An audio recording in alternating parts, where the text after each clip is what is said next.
Fala pessoal, tudo bem? Professor Lucas falando aqui para mais uma aula à distância, para mais uma aula desse período de quarentena, né, na qual nós estamos vivendo.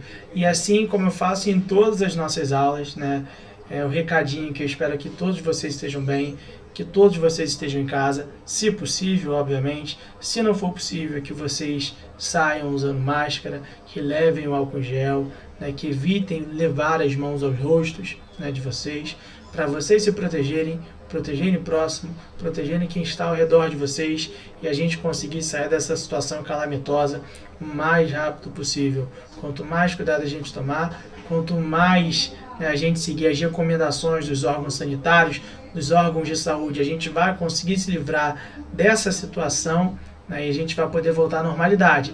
Talvez não a normalidade como a gente estava acostumado, né, mas a nova normalidade como muitos vêm apontando diariamente nos noticiários, né? E aí, como vocês já podem bem observar, passado esse recadinho que eu tinha que dar, né, a dar para vocês, né, vocês estão podendo bem ver aí que hoje a gente vai fazer na nossa aula a correção do nosso teste com consulta, né? Lembrando que na aula da semana passada eu tinha começado a falar com vocês sobre a Primeira Guerra Mundial.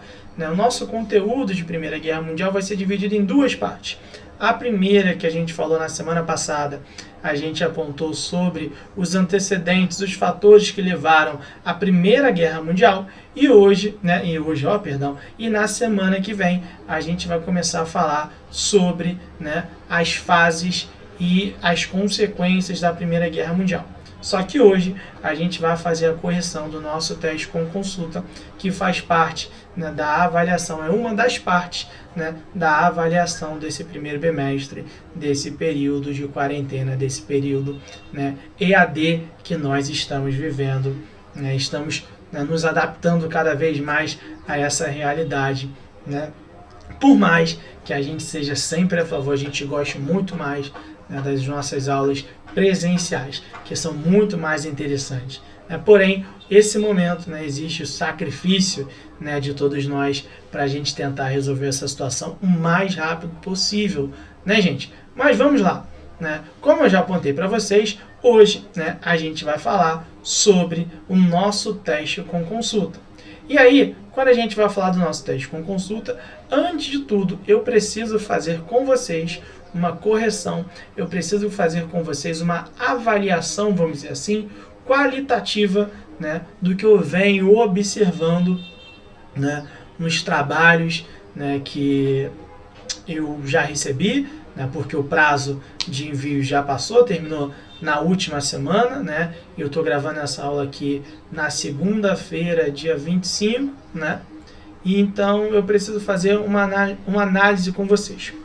E aí, em relação, né, aos trabalhos de história, as avaliações de história, efetivamente, né, eu preciso apontar desde já, né, que eu não corrigi todos esses trabalhos, né, porque estamos no dia 25, não deu tempo de corrigir todos ainda, mas durante a semana passada, durante a semana anterior, eu fui recebendo muitos desses trabalhos, né, e aí conforme eu fui recebendo esses trabalhos, eu fui corrigindo, obviamente, né, conforme eu tinha essa disponibilidade, esse tempo para corrigir, e muitos desses trabalhos, desde a semana passada, já começaram a me chamar a atenção. Por que que eu estou dizendo isso, gente? Vamos lá, né? A proposta da avaliação desse bimestre, da avaliação desse período na qual nós estamos vivenciando, era o seguinte: a nota de vocês, né, seria dividida, né, vai ser dividida no caso, entre portfólio e o teste com consulta, beleza? Até aí tranquilo, né? E aí vai se tirar a média, né, dessas duas notas. O teste com consulta, que a gente vai falar já já aqui, ele é dividido em 5 questões discursivas e 5 questões objetivas, beleza? Logo, a gente pode apontar que cada uma dessas questões tem, né, equivale a 1 ponto, né? Então, a total do teste com consulta é 10 e cada uma dessas questões equivale a 1 ponto. Já o portfólio também vai equivaler, né, a 10 pontos, tá? E o portfólio tinha como uma de suas partes, né, a construção de uma resenha, né? Então a escola orientou, né, que os portfólios eles tinham que ter a construção de uma resenha. Essas resenhas, elas seriam das aulas e que foram disponibilizadas, né, durante, né, esse período como um todo. Então, o que vocês tinham que fazer? Vocês tinham que assistir às aulas, né, e a partir, né, de vocês assistirem essas aulas, vocês deveriam, né, ter que fazer uma resenha, ou seja, vocês deveriam ter que colocar no papel, né, ou seja, vocês deveriam ter que ou digitar ou escrever, não havia problema algum, eu não coloquei nenhum empecilho em relação a isso, o que foi acompanhado nas aulas. Era basicamente isso que vocês tinham que fazer, né? Eu lembro que, né, eu posso estar enganado aqui na data, mas vocês tiveram de 2 a 3 semanas, né, para vocês fazerem esses trabalhos, né, para vocês escreverem os portfólios como um todo, né, e fazer o teste com consulta também. Tá? Porém, né, conforme eu fui pegando de diversos trabalhos, né, eu fui observando nesses trabalhos que muitos deles estavam, né, com conteúdos, vamos dizer assim, que eu nunca tinha falado, né? Então, por exemplo, quando nas aulas de Revolução Russa, né, eu estava lendo lá as partes das aulas de Revolução Russa e tinha nomes que sequer eu não tinha falado, né, de personagens históricos que eu nunca falei durante as aulas. Eu nunca falei com vocês durante as aulas porque, pro ponto de interesse da gente, né, não havia necessidade de falar deles, né, e talvez isso poderia confundir a cabeça de vocês também.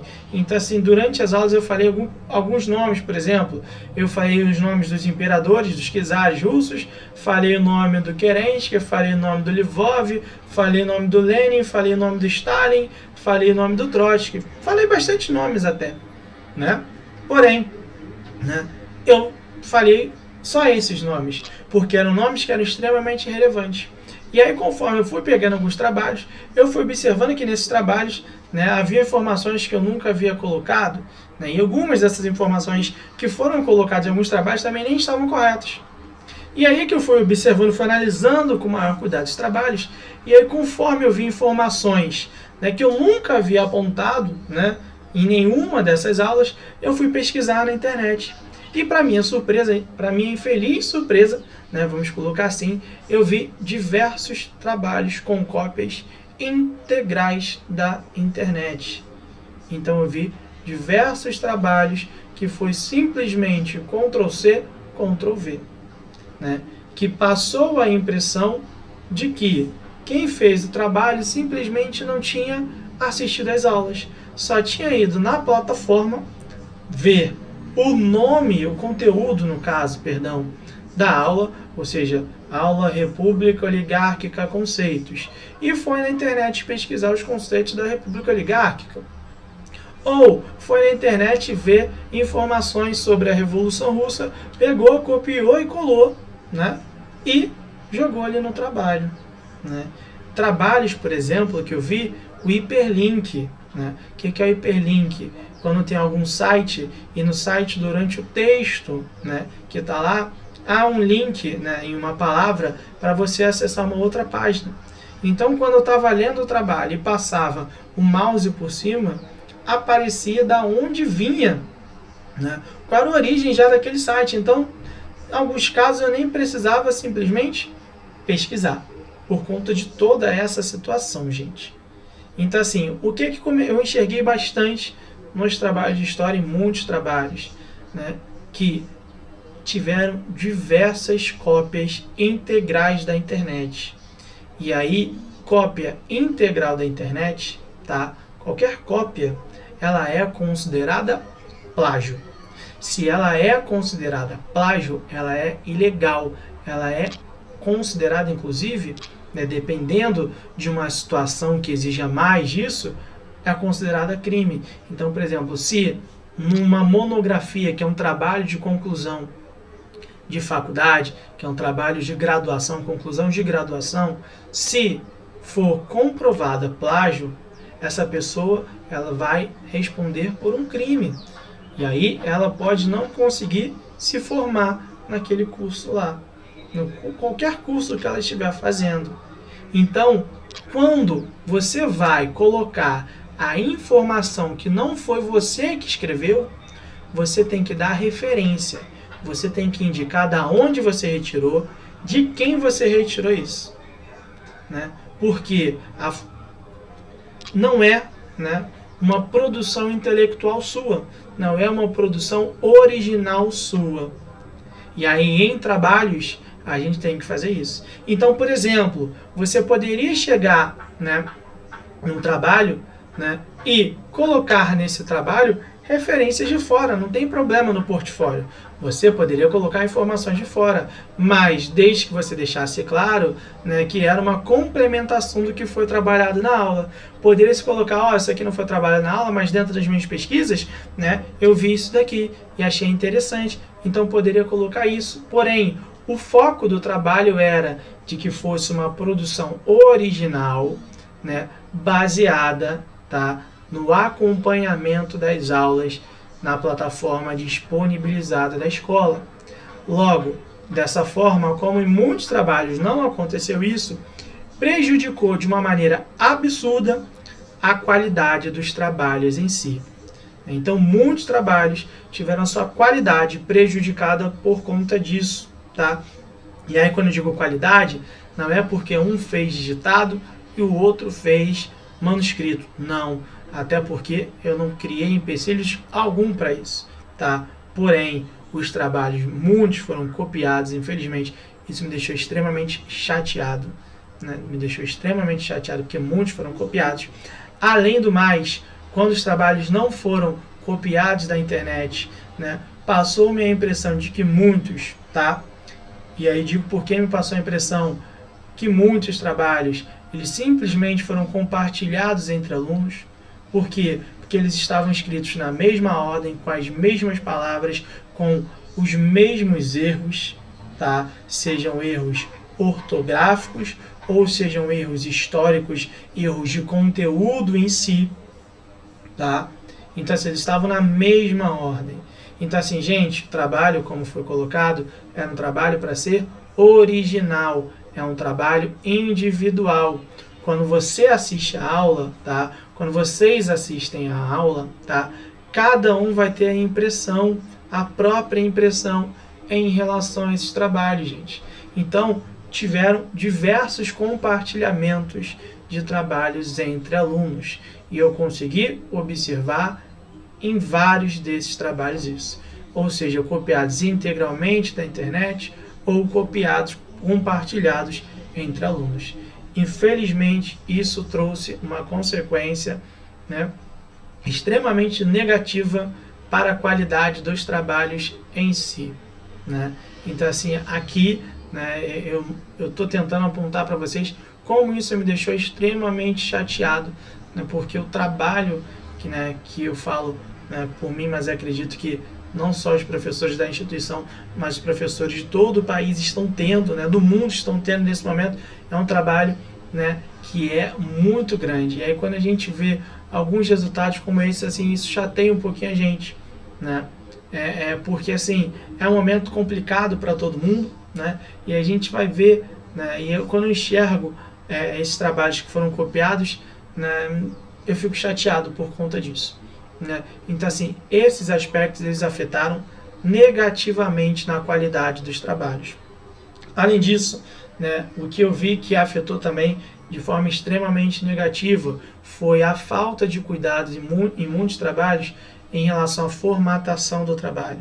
E aí, quando eu digo formatação, seja ele escrito, né, manuscrito, ou digitado, tá? Ou seja, não tiveram cuidado de separar parágrafos, né, de facilitar a leitura, de facilitar uma melhor interpretação de cada um desses trabalhos. Isso afetou de forma extremamente negativa. Então, o que afetou, né?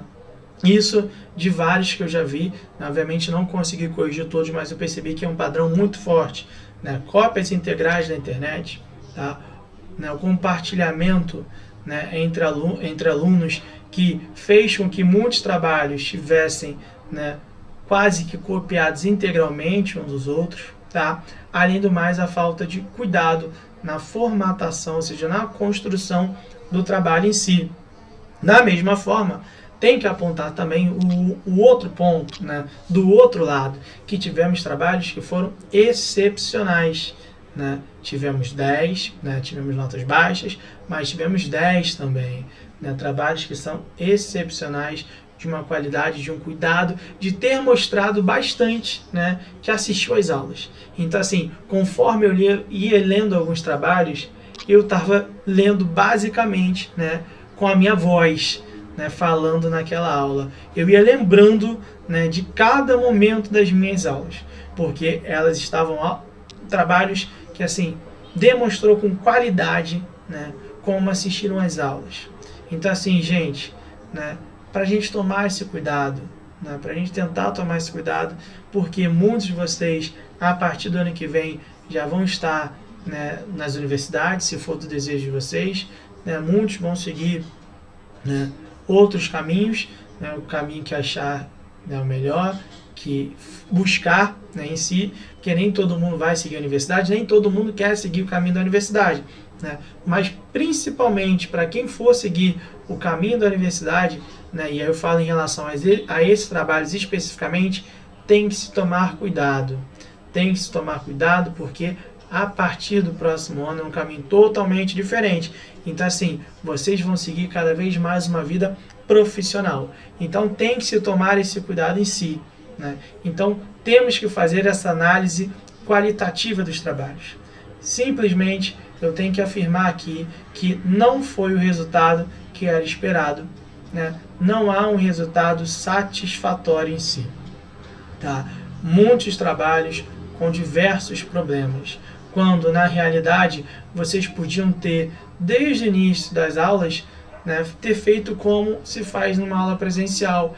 Assistiu a aula, anota, faz as anotações no caderno. E aí você poderia, a partir dessas anotações, fazer cada um desses portfólios.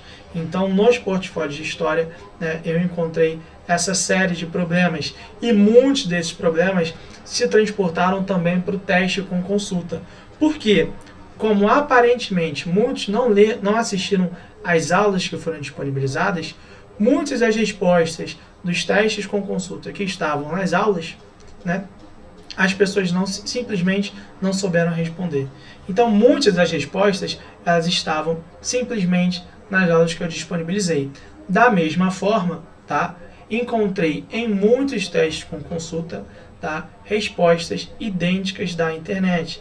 Então, mais uma vez, as pessoas foram na internet, pegaram as respostas e simplesmente copiaram e colaram, né? Então, assim, é extremamente complicado quando a gente enxerga isso. E aí, quando a gente vai ver, algumas respostas simplesmente também não tinham a ver com o que a pergunta, né, questionou, né, com o questionamento da pergunta em si.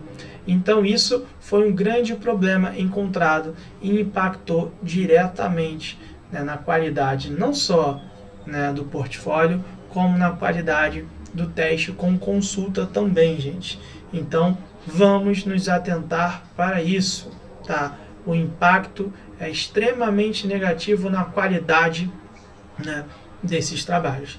Então, passado esse tempo, né, de um longo recado, né, eu acho que a gente pode chegar e fazer uma correção aqui em relação aos nossos testes com consulta, tá? Então, vamos lá. E aí, lembrando, gente, esse recado é em relação não só ao portfólio e teste com consulta de história, também ao de sociologia e também ao de filosofia. Isso foi identificado nessas três disciplinas, tudo bem? Tá? Vamos lá seguir então a partir de agora, né, para, né, a correção do nosso teste com consulta de história. Vamos lá, gente, é o seguinte, nós vamos pegar aqui, e aí a primeira questão fala o seguinte: observe atentamente o gráfico abaixo. E aí tem um gráfico ali que o título é Flutuações em porcentagem da participação do café na pauta de exportações do Brasil, 1889 a 1929, tá?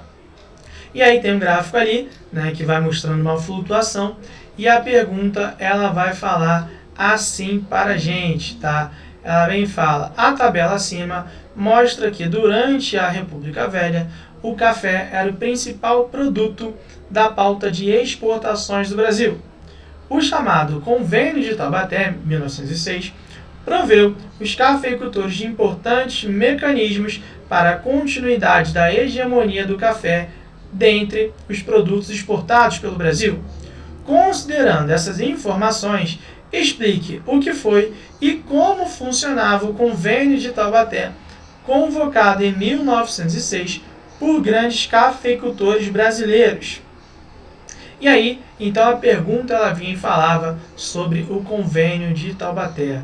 O que vocês tinham que botar nessa resposta aí? O que era o Convênio de Taubaté? O Convênio de Taubaté foi um acordo, como já foi bem dito aí, realizado no ano de 1906, na cidade de Taubaté, no estado de São Paulo, que previa que o governo federal, o governo brasileiro, se comprometia a comprar todo o café excedente dos produtores, dos cafeicultores do país.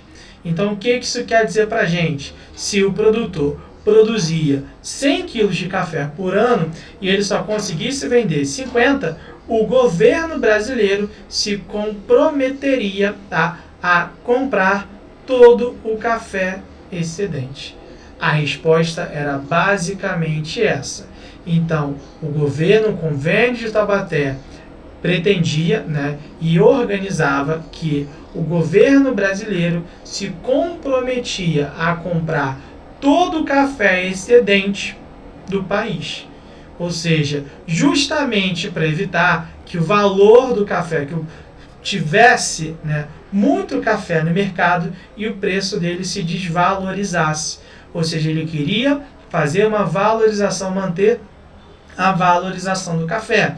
Isso faz parte do que a gente apontou nas nossas aulas da política de valorização do café. Beleza, gente? Então, essa era a pergunta e essa era a resposta. A pessoa só precisava dizer como funcionava o Convênio de Taubaté. Mais nada, Era apenas isso que a questão pediu. Beleza? Mas agora vamos lá e vamos começar a passar para a nossa segunda questão.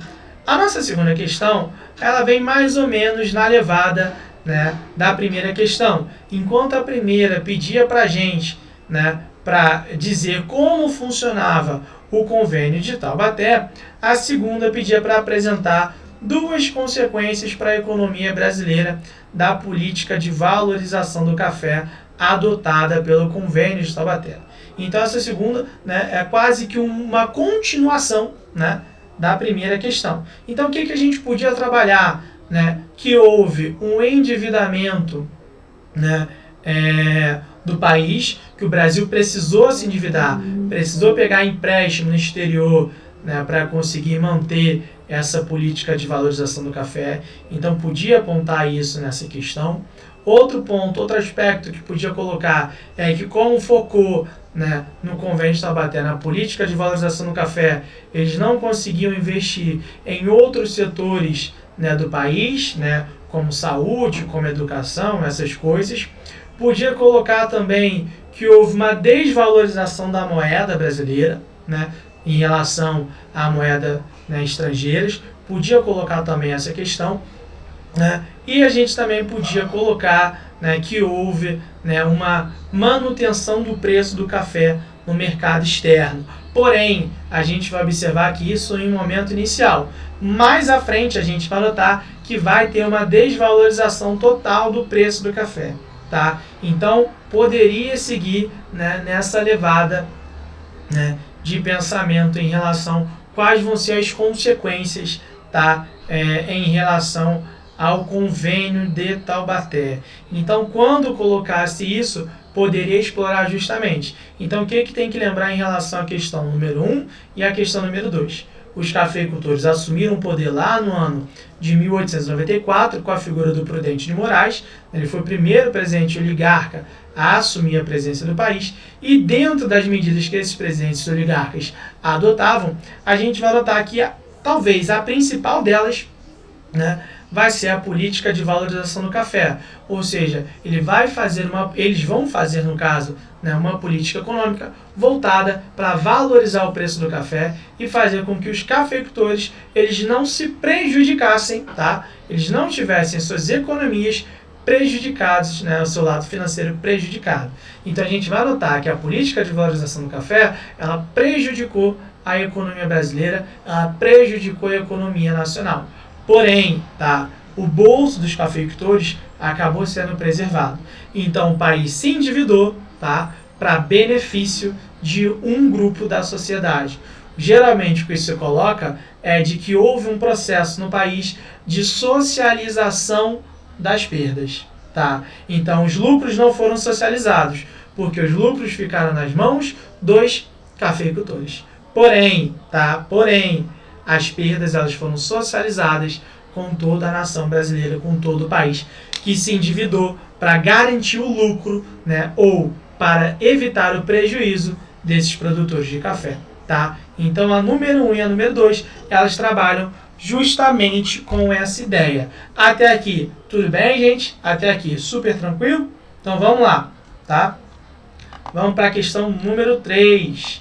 A número 3 fala o seguinte: tem a charge a seguir apresenta uma crítica às práticas do Brasil da República Oligárquica. Aí tem a charge ali para acabar com essas vergonhas, votai, né, nos candidatos do Partido Democrático. E aí vem o nome lá para senador, para deputados, e ali tem a imagem de um magnata, vamos dizer assim, e a imagem de um eleitor, né, que está sendo tratado como um burro, está sendo tratado como animal. E aí fala o seguinte: a partir de sua observação, apresente ao que se refere a sátira realizada pela charge. Em seguida, explique como funcionava a dinâmica da vida política brasileira durante a República Velha, considerando em sua resposta a participação política e a representatividade das eleições. Então, o que a sátira está se referindo? A resposta ali era básica: voto de Cabresto. Então, nessa primeira parte da resposta, era apenas falar sobre o voto de Cabresto, tá? Ponto. Em seguida, explique como funcionava a dinâmica da vida política brasileira durante a República Velha, considerando em sua resposta a participação política e a representatividade das eleições.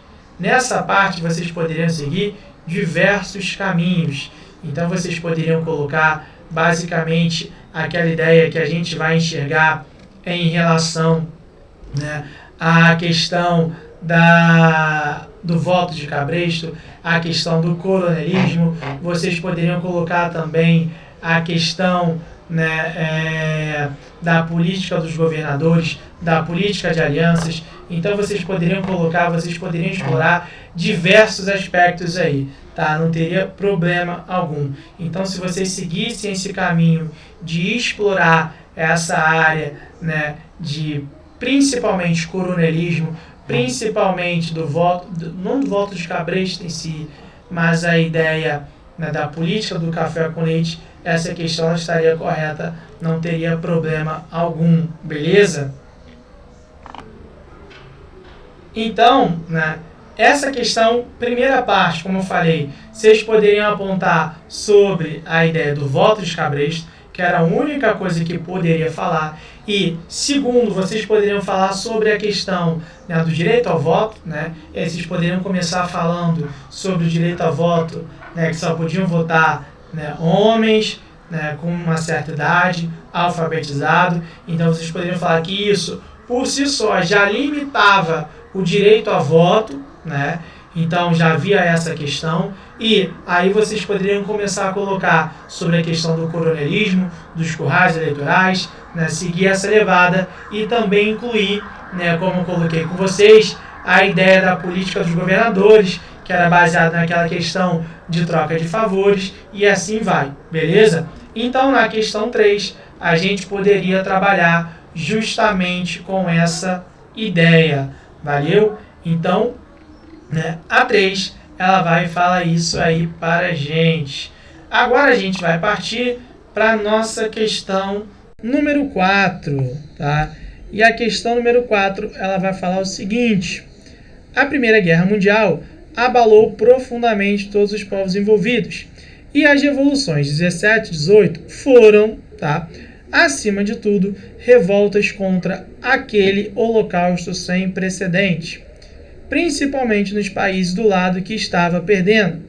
Mas em certas áreas da Europa, em nenhuma outra mais que na Rússia, foram mais que isso. Foram revoluções sociais, rejeições populares do Estado, das classes dominantes e do status quo. Relacione a Primeira Guerra Mundial e a situação da Rússia na guerra.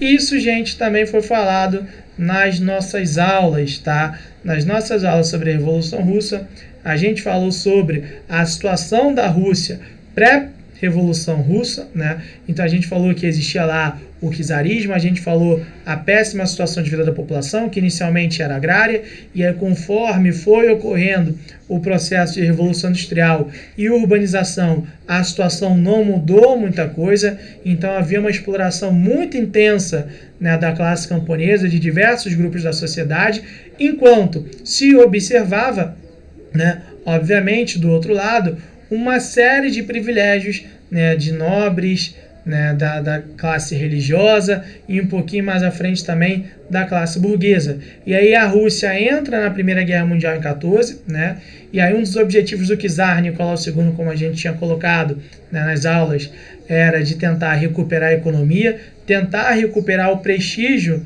do seu governo. Inicialmente isso dá certo, mas conforme a guerra ela vai entrando na fase de trincheiras que a gente vai trabalhar na nossa próxima aula, isso acaba gerando uma série de consequências extremamente negativas para a Rússia, e aí isso vai fazer com que em 17, no caso, o governo do czar Nicolau II entre em crise, e aí essa crise vai levar à Revolução Russa de fevereiro e de outubro de 1917, beleza? Então, conforme a guerra vai se estendendo, a crise social ela vai se intensificando, e aí leva a Revolução Russa como um todo, beleza? Então, nessa questão, vocês tinham que explorar essa ideia também, gente, valeu? Então, matamos a questão número 4, agora só falta a questão de número 5. E aí, agora a gente vai para a nossa questão 5, última questão discursiva.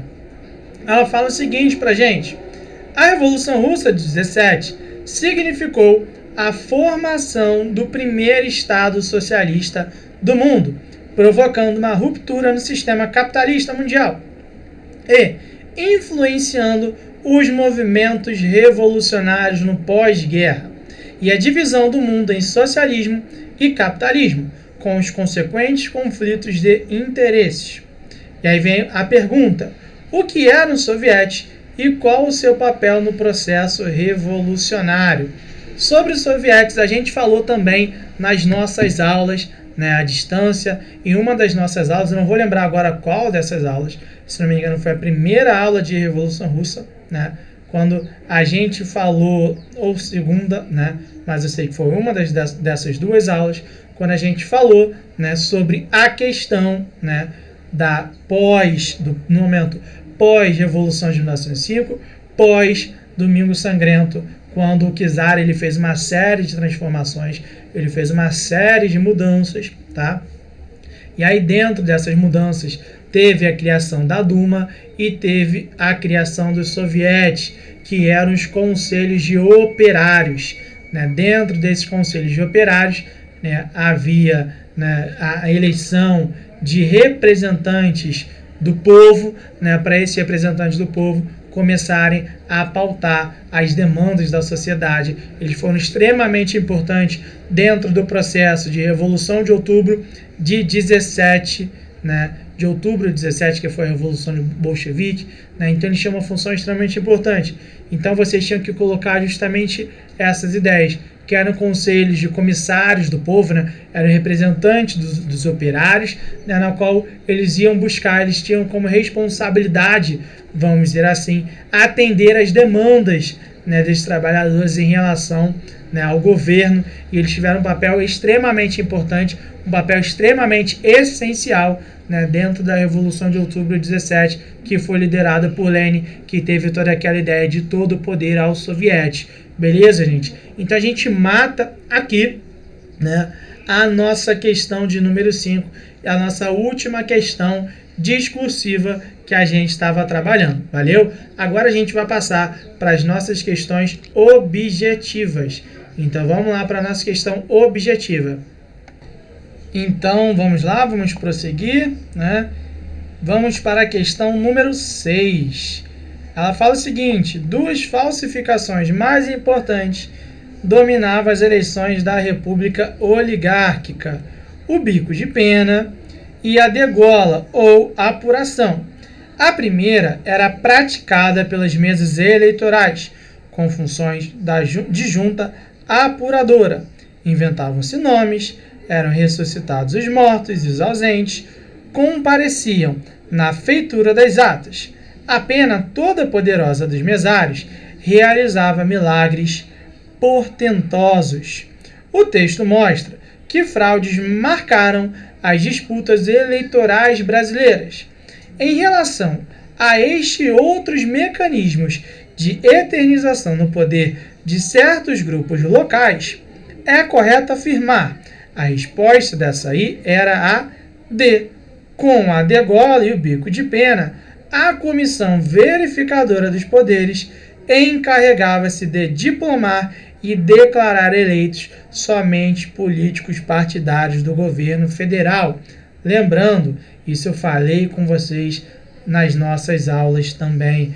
Eu falei que, né, quando era um candidato do governo, por mais que esse candidato tivesse fraudado as eleições de diversas maneiras, esse candidato, né, seria legitimado, ele seria aprovado. Agora, quando era um candidato da oposição, ele não tinha essa mesma sorte, né, por parte, né, do governo em si. Ele era o que a gente chama de degolado.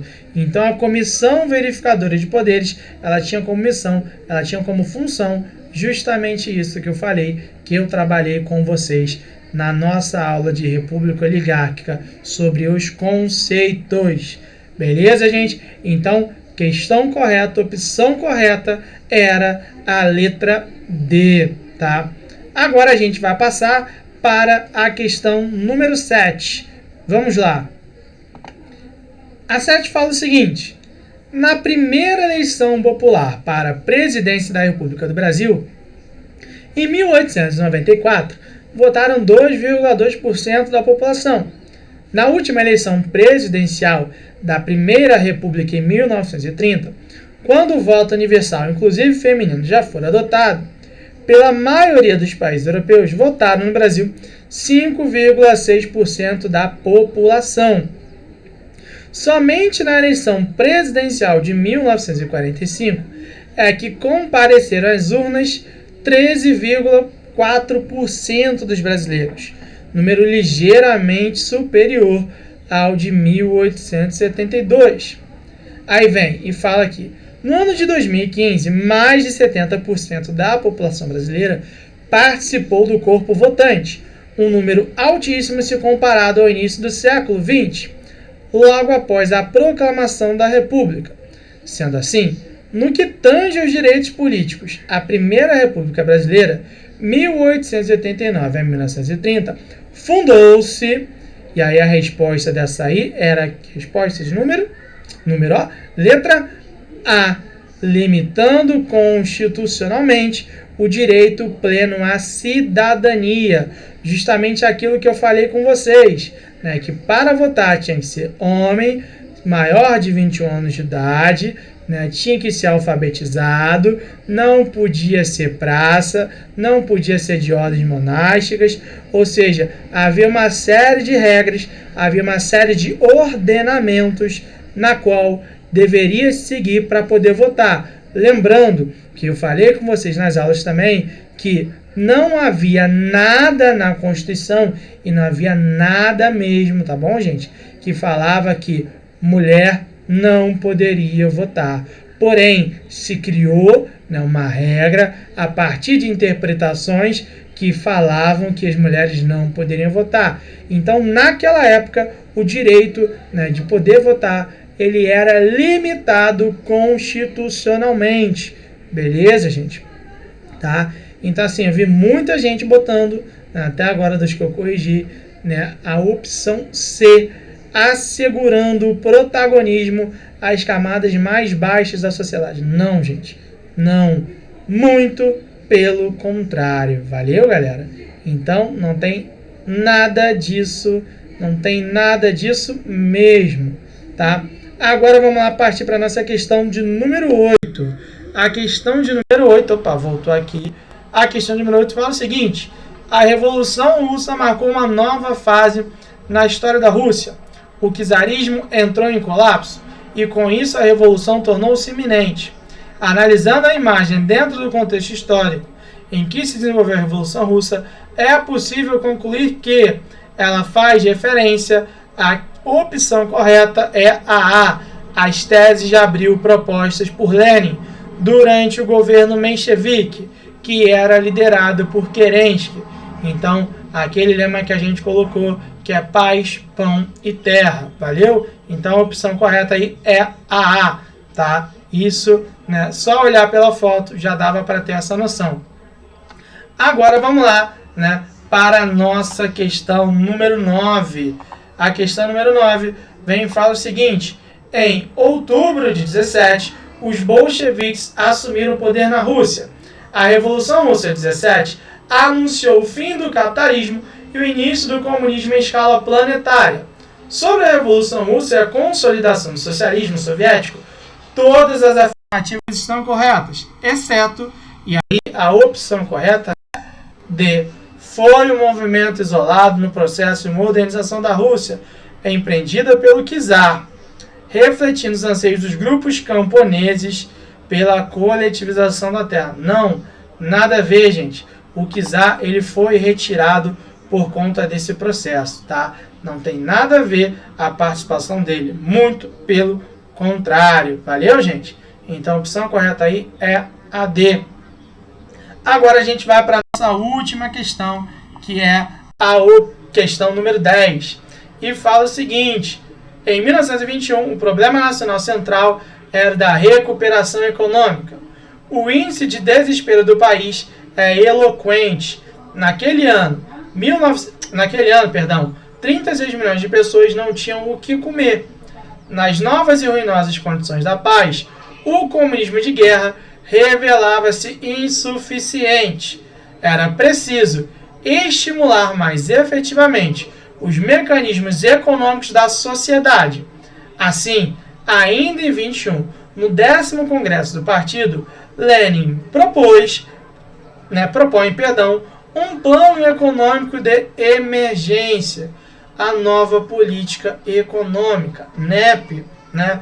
A chamada nova política econômica, né, tem como resposta correta a opção B, consistiu na manutenção de elementos econômicos socialistas na organização da economia, como planejamento, e na permissão para o estabelecimento de elementos, né, capitalistas por meio da livre iniciativa em certos setores. É aquilo que eu falei nas nossas aulas de dar um passo atrás para dar dois à frente, beleza? Tá? Então é justamente essa ideia que a questão trabalhava, valeu? Então, gente, essa é a nossa correção do nosso teste com consulta, tá? Eu espero que vocês reflitam muito das coisas que eu falei, baseado nas análises dos trabalhos, né, que a gente precisa fazer uma autorreflexão, tanto eu preciso fazer, quanto vocês também precisam fazer, em relação a todas essas questões, tá? Porque afetou de forma extremamente negativa no resultado, tanto do portfólio, quanto, consequentemente, no resultado dos testes com consulta. Valeu, gente? Então, por aqui a gente fica, né, na correção do nosso teste com consulta de história, e na próxima semana a gente vai voltar trabalhando com o conteúdo da Primeira Guerra Mundial. Valeu, gente? Um abraço a todo mundo. Fiquem, né, em paz, fiquem né, em casa, se possível, mais uma vez. Se precisar, né, se precisar sair, tome os cuidados necessários. Valeu, gente. Um abraço para todo mundo. Até a próxima semana. Valeu, valeu.